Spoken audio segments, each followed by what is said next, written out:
Good morning વિદ્યાર્થી મિત્રો, આજની ડિજિટલ ક્લાસમાં તમારા સૌનું સ્વાગત છે. ગયા વિડીયોમાં આપણે શીખ્યા હતા ગુજરાતી ધોરણ 7 દ્વિતીય સત્રનું કાવ્ય નંબર 15.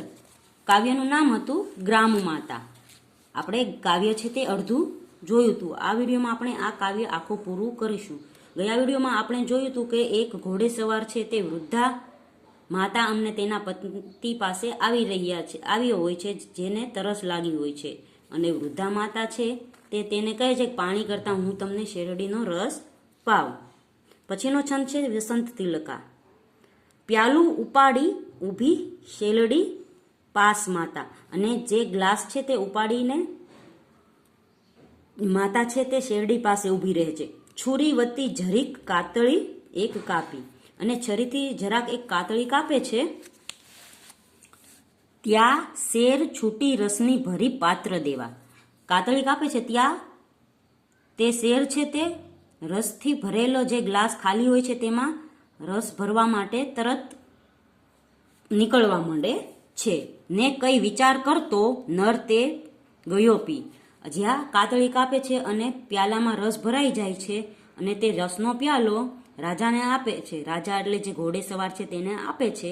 તો તે ઘોડેસવાર છે તે રસનો પ્યાલો પી જાય છે અને કંઈક મનમાં વિચાર કરે છે. અનુષ્ટુપ પછી છે બીજું પ્યાલું ભરી દેને હજુ છે મુજને તૃષા.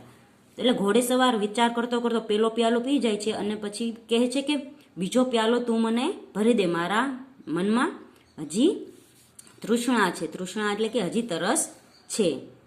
કહીને પાત્ર યુવાને માતાના કરમાં મૂક્યું. કર એટલે કે હાથમાં ધર્યું.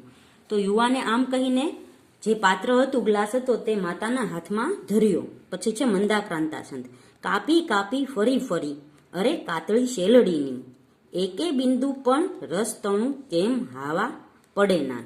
અને પછી બીજી વાર જ્યારે શેરડીનો સાઠો લઈને છરીથી કાતળી કાપવા જાય છે તો એક પણ ટીપું રસનું પડતું નથી. શું કોપ્યો કે પ્રભુ મુજ પરે, આંખમાં આંસુ લાવી બોલી માતા વળી ફરી છરી ભોગતી શેલડીમાં. હવે તે ફરી ફરી કાતળી કાપે છે પણ શેરડીમાંથી રસ નથી પડતો. તો તે કહે છે કે કદાચ પ્રભુ છે, ભગવાન છે, તે મારા ઉપર કોપાયમાન થયો છે. તે પોતાના આંખમાં આંસુ ભરી લે છે અને બોલે છે કે ભગવાન મારા પર કોપાયમાન થયો છે. એટલે કે આ શેરડીમાં હું વારે વારે છરી નાખું છું તોય પણ રસ પડતો નથી. પછી છે અનુષ્ટુપ છંદ. રસહીન ધરા થઈ છે દયાહીન થયો નૃપ, નહીં તો ના બને આવું બોલી માતા ફરી રડી. અને માતા રડતા રડતા બોલે છે કે કાં તો ધરતી છે તે રસહીન થઈ ગઈ છે, અથવા અમારો જે રાજા છે તે દયાહીન થઈ ગયો છે. નૃપ એટલે રાજા. નહીં તો આવું ના બને. એટલે કે પહેલી વાર જ્યારે કાતળી કાપી ત્યારે તો રસ નીકળ્યો, અને બીજી વાર જ્યારે શેરડીમાં કાતળી વારંવાર છરી ભોગાય પણ રસ નીકળતો નથી. એટલે માતાને એવું લાગે છે કાં તો ભગવાન કોપાયમાન થયા છે અથવા ધરતી રસહીન થઈ છે, કાં તો અમારો રાજા છે તે દયાહીન બની ગયો છે, નહીતર આવું થાય નહીં. પછી છે વસંત તિલકા છંદ. એવું યુવાન સુણતા ચમકી ગયો ને માતા તણે પગ પડી ઉઠીને કહે છે. આવું જ્યારે માતા બોલે છે ત્યાં યુવાન છે તે ચમકી જાય છે અને તેના પગે પડી જાય છે. એ હું જ છું નૃપ મને કર માફ બાઈ, એ હું જ છું નૃપ મને કર માફ ઈશ. એટલે કે છે કે એ નૃપ એટલે કે એ રાજા હું જ છું, તું હે માતા મને માફ કર. હે ભગવાન એ રાજા હું જ છું, તું મને માફ કર. ઈશ એટલે ભગવાન. જ્યારે એ કહે છે કે કાં તો રાજા દયાહીન થયો છે, એટલે કે ઘોડેસવાર હતો તે પોતે જ રાજા છે, અને તે વૃદ્ધા માતાના પગમાં પડીને કહે છે કે એ રાજા હું જ છું, તું મને માફ કર. અને ભગવાન પાસે પણ માફી માંગે છે. પીતો તો રસ મિષ્ટ હું પ્રભુ અરે ત્યારે જ ધાર્યું હતું, આ લોકો સહુ દ્રવ્યમાન નક્કી છે એવી ધરા છે અહીં. એટલે કે જ્યારે હું રસ પીતો તો આવો મીઠો, ત્યારે જ મેં એવું ધાર્યું હતું કે વિચાર્યું હતું કે આ લોકો સહુ દ્રવ્યમાન એટલે કે પૈસાદાર છે એવી આ ધરા છે અહીં. અહીંયા ખેડૂતોને એટલો બધો મોલ પાકેલો છે, એટલે મને એવું લાગે છે કે આ છે તે બધા ખેડૂતો પૈસાદાર છે. જોઈએ મુજ ભાગ કઈ નહીં સમો તે હું વધારું હવે. એટલે કે જે મને ભાગ એટલે કે જે મને કર આપે છે, ટેક્સ આપે છે, તે બહુ ઓછો છે, નજીવા પ્રકારનો. એટલે હું હવે આ બધાનો કર છે તે વધારીશ. શા માટે બહુ દ્રવ્ય આ ધનિકોની પાસેથી લેવું નહીં? એટલે કે હું કામ આ બધા ખેડૂતો જે પૈસાદાર છે તેની પાસેથી વધારે ધન લઉં નહીં? કારણ કે આ બધા પાસે તો વધારે ધન છે, તો હું પણ તેની પાસેથી વધારે ધન લઈ અને કર વધારીશ. પછી છે ઉપેન્દ્ર વજ્રા. રસે હવે દે ભરી પાત્રબાઈ. આવું બોલીને પછી એમ કે છે કે હવે તું માતા ફરીવાર મને આ પાત્રમાં રસ ભરી દે. પ્રભુ કૃપાએ નક્કી એ ભરાશે. હવે જો પ્રભુની કૃપા હશે ને તો આ નક્કી ભરાશે, કારણ કે મારા મનમાં જે તમારા પ્રત્યેના વિચારો હતા તે દૂર થઈ ગયા છે. સુખી રહે બાઈ, સુખી રહો સૌ. તમારા તો આશીષ માત્ર માગું. એટલે કે હે ખેડૂતો, તમે બધા સુખી જાઓ થાવ. હે માતા, તમે સુખી થાવ. હું તો ખાલી તમારા આશીર્વાદ માંગુ છું. મારે વધારે ટેક્સ જોતો નથી, વધારે કર જોતો નથી. પછી છે વસંત તિલકા.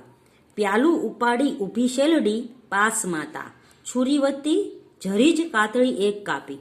અને ફરીવાર જ્યારે શેરડી લઈને માતા છે તે પ્યાલું ઉપાડે છે અને સેજ કાતળી કાપે છે, ત્યાં શેર છૂટી રસની ભરી પાત્ર દેવા.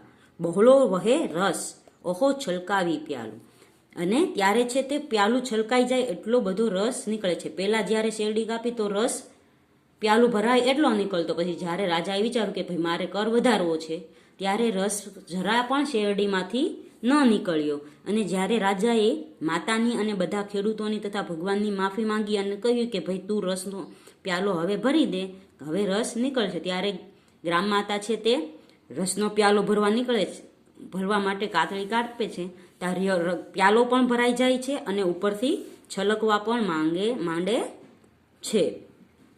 ને અહીં છે તે કાવ્ય પૂર્ણ થાય છે. આપણે કાવ્યમાં જોયું કે રાજાએ જેમ દયાહીન થઈને વિચારો કર્યા તો ગ્રામ માતાના શેરડીના બધા સાઠા છે તે સુકાઈ ગયા. પણ જ્યારે રાજાને પોતાની ભૂલની ખબર પડી ત્યારે તેને ગ્રામ માતા પાસે માફી માંગી અને કહ્યું કે હવે ફરીવાર તું રસનો પ્યાલો ભર, હવે તરત નીકળશે.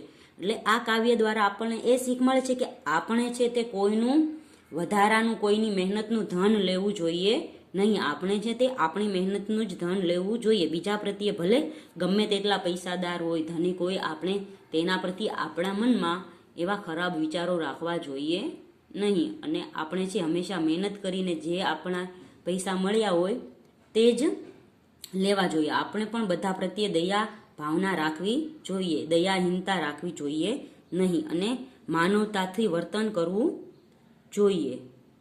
અને રાજા જેમ કહે છે કે ભાઈ હું કર વધારીશ, તો એ ખોટું હતું, કારણ કે ખેડૂતો કાંઈ એટલા બધા પૈસાદાર હોતા નથી. અને જ્યારે એટલે જ તે ભગવાને એને છે સાચી સમજણ આપવા છે તે શેરડીના અંદરથી રસ જવા દીધો. અને જ્યારે રાજાને સમજણ આવી ગઈ એટલે પાછો શેરડીમાં રસ હતો તે આવી ગયો. તો વિદ્યાર્થીઓ, અહીં કાવ્ય પૂર્ણ થાય છે. આવતા વિડીયોમાં આપણે આ કાવ્યનો અભ્યાસ શીખીશું. ત્યાં સુધી ગુડ બાય, ટેક કેર.